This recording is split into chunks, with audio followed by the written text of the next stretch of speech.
புத்தகம். சாரா ராமராஜ்யம்மா பாட்டு நினைப்பவங்க. வேத புத்தகமே. அடுத்த வரி என்ன? விலையேறப்பட்ட செல்வம் நீயே. சோ இதெல்லாம் தயவு செய்து கொஞ்சம் பாடுங்கம்மா. ரொம்ப முக்கியமான பாடல்கள் இதெல்லாம். சோ தயவு செய்து பைபிள்ல டைம் ஸ்பெண்ட் பண்ணுங்க. பைபிள்ல டைம் ஸ்பெண்ட் பண்ணுங்க. பைபிள்ல டைம் ஸ்பெண்ட் பண்றவனுக்குன்னே சில ஆசீர்வாதங்கள், பல ஆசீர்வாதங்கள் பைபிள்ல இருக்கு. அவன் நீர்கால்களின் ஓரமாய் தற்காலத்தில்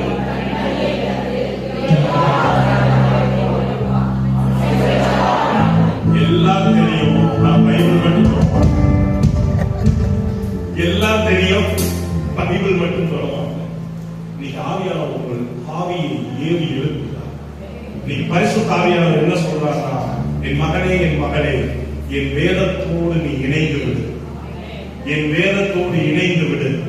அதை படி, அதை தியானி, அதை வாயில சொல்லு. சொல்லும் பொழுது இல்லாதவைகள் எல்லாம் சிருஷ்டிக்கப்படும்.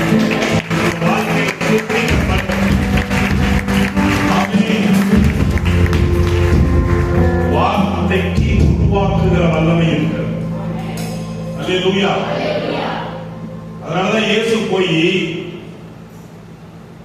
லாசருடைய அந்த கல்லறையிட்ட நின்று ஓம் க்ளீன் அப்படியெல்லாம் சொல்ல, லாசருவே என்று வார்த்தையை பேசினார்.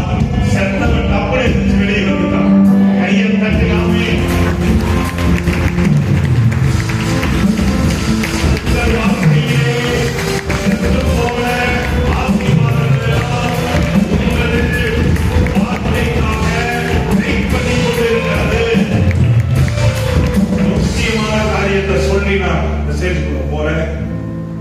அப்படி சொன்னா நீங்க உடனே இவ்வளவு நேரம் பேசுறது வேஸ்ட் சொல்றாரு.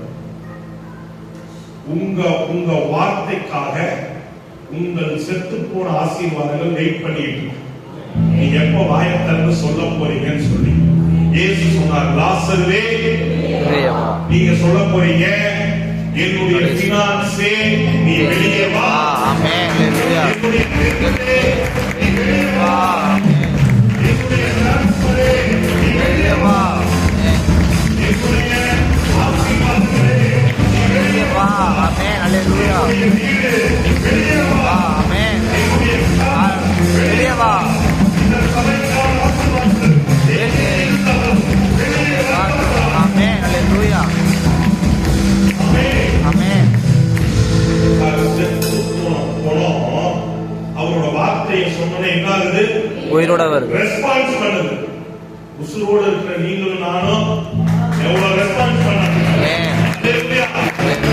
அதனால சொல்றேன், வேர்ட் ஆஃப் ரெஸ்பான்ஸ் பண்ணுங்க.